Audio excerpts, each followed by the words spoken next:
During the 17th century, three families, the Trents, the Williams, and the Yandels, owned the five buildings that constituted the center of their village.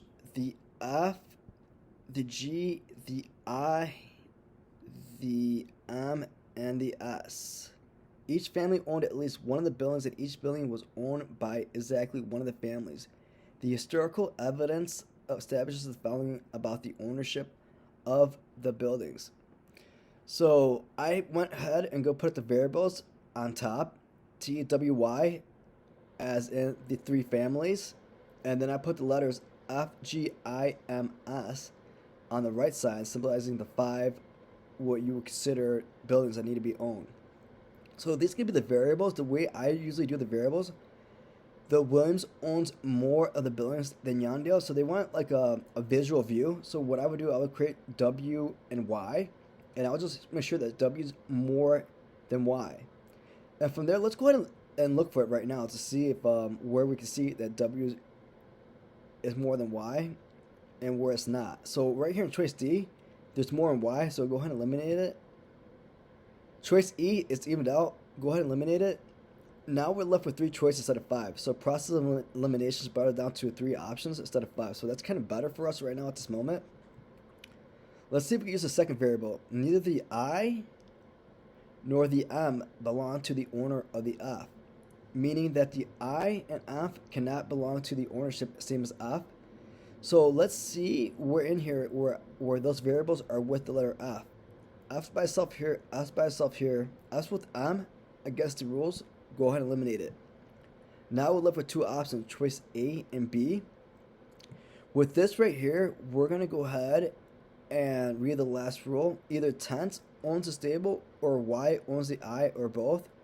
So meaning S is owned by T or I is owned by Y or SI is the ownership in the Y position. So let's look for it where S is the ownership by T. That works out here. S is not owned by T here, and SI is not in Y. So process of elimination brought us down to choice A. If you're looking for a way to verify if this information is correct, utilize the rules, regulations, and conditions. So these are the rules, regulations, conditions. So there has to be more in W than Y. Clear. I, M cannot belong with F. Clear. And S belongs to T. So this does meet the conditions. Choose answer A, and then you're going to end up with the following information as far as the ownership of GS belongs to T. The IM belongs to W. And the Y is going to be owning the F. So that's going to be for question 14. And it's really important that you copy down the game piece once you get it correct, because in the long run, that's going to help you out when you want to refer to it or need to come back to a game piece that would be considered similar into that manner. So let's see if we can move on to the next question. Question 15 wants to know which one of the following is a pair of buildings that cannot have been owned by the Trents. Now, the way logic games work out, you don't have to necessarily go in the order that it comes to you at, number 14 and number 15. You can go what you consider in the order that you would be more sufficient at. And with this answer right now, we don't really have what you consider enough information to answer that. So let's go ahead and skip it. Question 16. If Y owns the mill, which one of the following must be true? So this is a really good specific question, and it's basically going to be communicating about the ownership of M, and it wants to know if M is in the Y ownership, which of the following could be true. So I created two worlds here right now at this moment, and with these two worlds on the right hand side, it has M as the ownership. And for those of you guys that don't see it, let me see if I can go ahead and mark it for you guys a little bit more clear, so that way you can see that where M actually is belonging to. So M is going to be in this square right here with the ownership of M in both the Y position.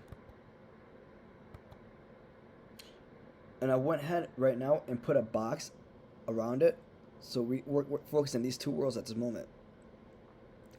Now it wants to know, so if M is in the Y position, which of the following must be true? That T owns the F?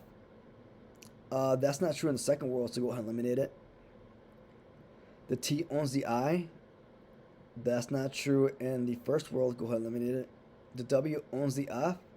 That's not true in the first world, go ahead and eliminate it. The W owns the G? That's true in both worlds.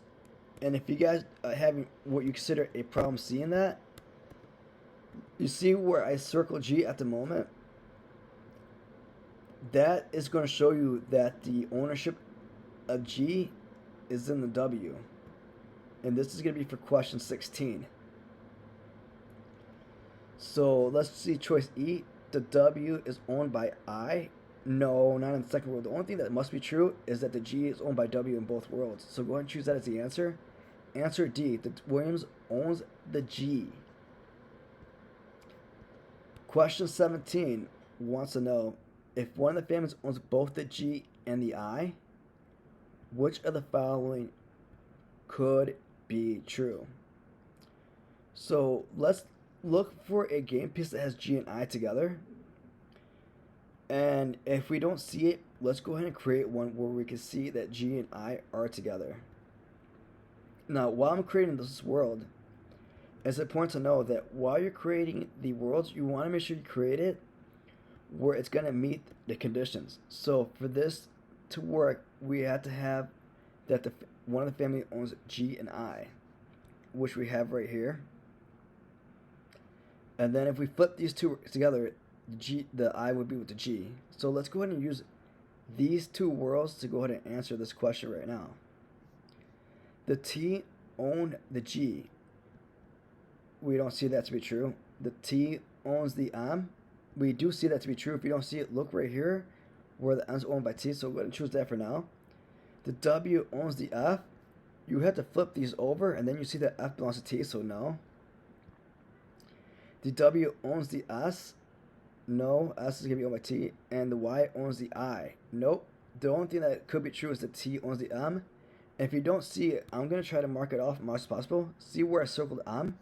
That means that it's the ownership of T, so that could be true. So go ahead and choose that as the answer. And the answer is B. The Trent owns the M. Question 18 wants to know, if the Trent owns exactly one of the buildings, which one of the following is a complete and accurate list of the buildings, any one that could be the building that the Trent owned?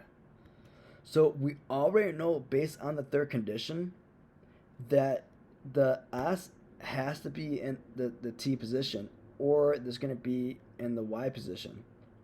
So for this answer, S has to be in there. And if you don't see S, go eliminate it, because we already know that S is allowed to be with the ownership T. So now we have two choices, C and E. So we'll look for two options at this moment. Instead of playing both of these options to figure out which one is correct, go ahead and play one of them. I'm going to choose choice C, and I'm going to create a world where I'm going to see if it's allowed to be played.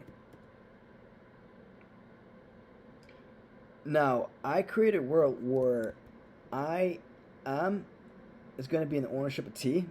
If you look right here, and it should be in a position where it's going to be I and S. Let me see if I can go ahead and make that letter M into an S here.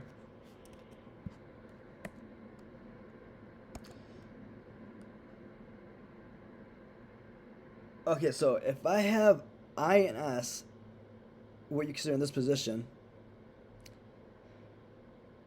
and let me go ahead and take this away real quickly. Okay, so I and S is where T. So that forces, I can't have two S's.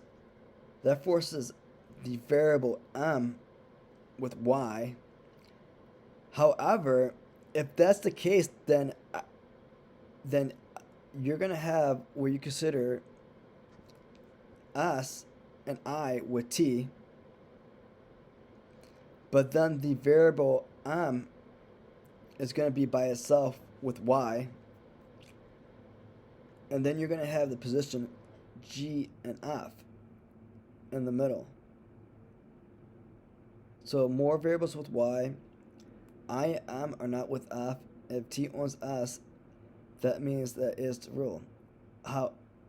However, I being by itself is not a position that's going to happen. If I is by itself, it forces M to be with Y, and then you have S with W, and that's not allowed because the ownership of S needs to be with T or Y. So if you see, this means that I has to be by itself with T, and it doesn't work out by itself. So let's go ahead and indicate this right now, that this isn't going to work out, having I by itself. And the reason why it doesn't work out, it puts the letter M with Y, and then puts the letter S with W, which is not allowed in the conditions. So since that's not going to be allowed, I'm going to go ahead and remove it because I is not going to work by itself. S is going to be doing the process of elimination. So this has to be the answer because between these two answers, C and E, I doesn't work out. So go ahead and choose E by the process of elimination. And the process of elimination brought you to the answer, the F, the M, the S. So if this video helped you out, go ahead and subscribe so I continue making more, and I will post them on YouTube to help you out. And if you want to see how well we did, let's go ahead and take a look. And we missed one answer here. Let's see if we can answer this really quickly. So they want to know which one of the following pairs of buildings cannot have been both owned by the T and the G. So if we see it, see. If we don't, we don't. I see S and I. Let's go ahead and remove it. And as a moment, I see G and S. So I'm left with I M, G M, and F G. Now they're asking about which one of the following cannot be owned. So let's see if I can go ahead and play this out really quickly right now with the choice D.